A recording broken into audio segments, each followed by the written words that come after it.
बिस्मिल्लाहिर्रहमानिर्रहीम, अस्सलाम वालेकुम। कैसे हैं आप सब? आई होप आप सब खैरियत से होंगे और अल्हम्दुलिल्लाह मैं भी खैरियत से हूँ।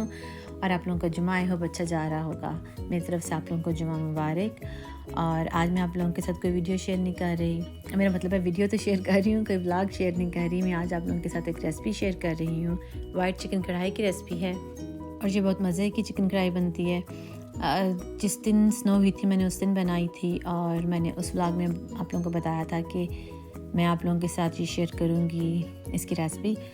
तो मुझे कुछ कमेंट्स भी आए थे और मेरे इंस्टाग्राम पे भी मैसेजेस आए थे कि आप जो हैं इसकी रेसिपी ज़रूर शेयर करिएगा because it looks really good. ये रेसिपी बहुत इजी सी है और डिटेल्स भी बहुत ज़्यादा नहीं है, लेकिन अगर व्लॉग में हो तो फिर वहाँ से ढूंढना मुश्किल हो जाता है। तो मैंने सोचा कि इसकी अलग से वीडियो बना लेती हूँ कि जब कोई बनाना चाहेगा तो उनको ढूंढना आसान होगा। मैं कोशिश करूँगी कि आप लोगों के साथ मेजरमेंट्स भी शेयर कर सकूँ, लेकिन क्योंकि मैं कुकिंग के अंदाज़े पे करती हूँ तो वो मेरी मेजरमेंट भी अंदाज़े वाली ही होगी। बोनलेस मैंने चिकन थाई बोनलेस लिया था क्योंकि वो ज़्यादा फ्लेवरफुल होता है और मेरे घर में वो पसंद किया जाता है। 1 कप मैंने ऑयल ले लिया था। जब वो गर्म हो गया तो उसमें मैंने चिकन बोनलेस डाल दिया था और फ्लेम को मैंने हाई रखा था और उसको हाई फ्लेम पे मैंने बनाया था। अच्छा, इस दफ़ा मैंने पैन चेंज किया है। यूजुअली मैं नॉन स्टिक में बनाती हूँ, लेकिन ये मेरी पकोड़े बनाने वाली कढ़ाई है, ये बहुत हैवी है। तो इस दफ़ा मैंने सोचा कि इसमें ट्राई करके देखती हूँ कैसी बनती है और बहुत अच्छी बनी थी। मैंने नोट किया कि पानी ज़्यादा रिलीज़ नहीं हुआ था, वरना जब दूसरा पैन यूज़ करती थी तो मुझे पानी ड्राई करना बहुत मुश्किल हो जाता था चिकन में से। तो इसलिए ये मुझे पसंद आई है। या तो इसमें पानी कम रिलीज़ हुआ है या फिर अगर गैस का चूल्हा हो तो उस पर पानी रिलीज़ नहीं होता। तेज़ आंच पे मैं इसको इतनी देर पकाऊंगी जितनी देर में इसका कलर चेंज हो जाए, ये सारा चिकन वाइट हो जाए। 3-4 मिनट मैंने इसको ऐसे कुक किया था। अब ये चूल्हे पे की स्पीड पे डिपेंड करता है। मेरा इलेक्ट्रिक चूल्हा है, वो तेज़ भी होते हैं जिसकी वजह से जल्दी इसका कलर चेंज हो गया, लेकिन कुछ चूल्हे आहिस्ता होते हैं तो तब तक बनाना है जब तक कि इसका कलर ना चेंज हो जाए। फिर इसमें 2 टेबलस्पून अदरक लहसुन के डाल देने हैं और फिर उसको फ्राई कर लेना है। अच्छा, मेरे घर में मसाला ज़्यादा पसंद किया जाता है तो ग्रेवी को ज़्यादा अच्छा बनाने के लिए मैंने 2 बड़े साइज़ के प्याज लिए थे और उनको मैंने प्रेशर कुक कर लिया था। जब चिकन लहसुन अदरक के साथ भुन गया था तो उसके बाद मैंने उसमें प्रेशर कुक किया हुआ प्याज डाल दिया था और उसको अच्छी तरह भून लिया था।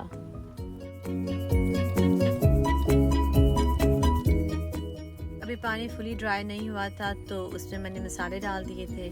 मसाले में मैंने 1 टेबलस्पून सूखा धनिया लिया था, 1 टीस्पून काली मिर्च ली थी, 1 टीस्पून सफ़ेद मिर्च ली थी, नमक हस्ब ज़ायक़ा लिया था और 1 टेबलस्पून मैंने इसमें नारियल का वो पाउडर होता है ना, वो लिया था।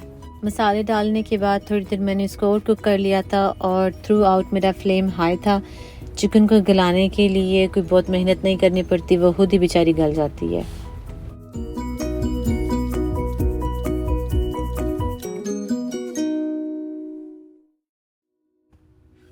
लेकिन फिर भी मैंने सिर्फ 2 टेबलस्पून पानी इसमें डाला था कि अगर कोई कसर रह गई है तो वो भी पूरी हो जाएगी। और फिर उसको मैंने दम पे रख दिया था 3 से 4 मिनट के लिए। ये बिल्कुल ही ऑप्शनल सा स्टेप है। इसके बाद मैंने इसमें योगर्ट और क्रीम ऐड की थी। 4 टेबलस्पून मैंने योगर्ट ले ली थी और 4 टेबलस्पून ही मैंने क्रीम ले ली थी। उन दोनों को मैंने अच्छा सा फेंट लिया था। मैंने पहले भी कई दफ़ा बताया कि जब मैं कोई वाइट चीज़ खाने में ऐड करती हूँ, सालन में या किसी चीज़ में भी वाइट चीज़ ऐड करती हूँ तो मैं उसको चूल्हे से हटा लेती हूँ, क्योंकि अगर चूल्हे पे रखें वो डायरेक्ट हीट इतनी तेज़ होती है कि उससे कर्डल होने का डर होता है। तो मैंने थोड़ा थोड़ा करके योगर्ट और क्रीम इसमें मिक्स कर ली थी और जब सारी मिक्स हो गई थी फिर मैंने उसको चूल्हे पे रखा था कि वो जितना भी उसका लिक्विड बनेगा वो ड्राई हो जाए।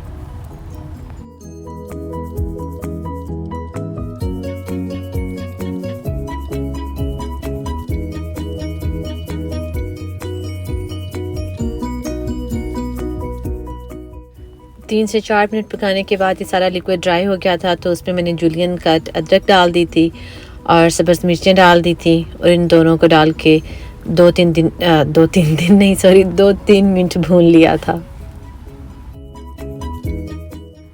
और एंड में मैंने इसमें गरम मसाला और काली मिर्चें डाल दी थी।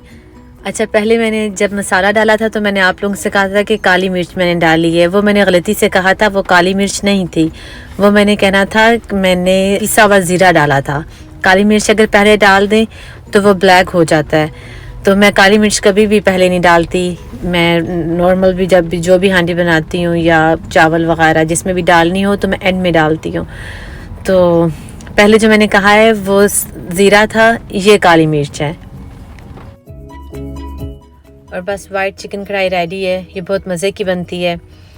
और इसमें आप इस पॉइंट पे या जब आप सर्व करें तब आप इसमें क्रीम भी डाल सकते हैं।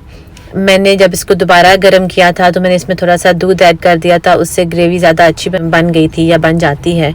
मुझे पर्सनली क्रीम पसंद नहीं है, इसलिए मैं एंड में क्रीम ऐड नहीं करती हूँ, लेकिन आप लोग चाहें तो आप ऐड कर सकते हैं। आई होप आप लोगों को रेसिपी अच्छी लगी होगी। अच्छी लगी हो तो ट्राई ज़रूर करिएगा और मुझे फ़ीडबैक ज़रूर दीजिएगा। इंस्टाग्राम पे मुझे मैसेज कर सकते हैं। देसी मामा यूएस से मेरा इंस्टाग्राम है। और अब इंशाल्लाह आप लोगों से एक नए व्लॉग में मिलूँगी। तब तक के लिए आप लोग अपना ख्याल रखिएगा, अपने इर्द गिर्द के लोगों का ख्याल रखिएगा और मुझे दुआओं में याद रखिएगा। अस्सलाम वालेकुम।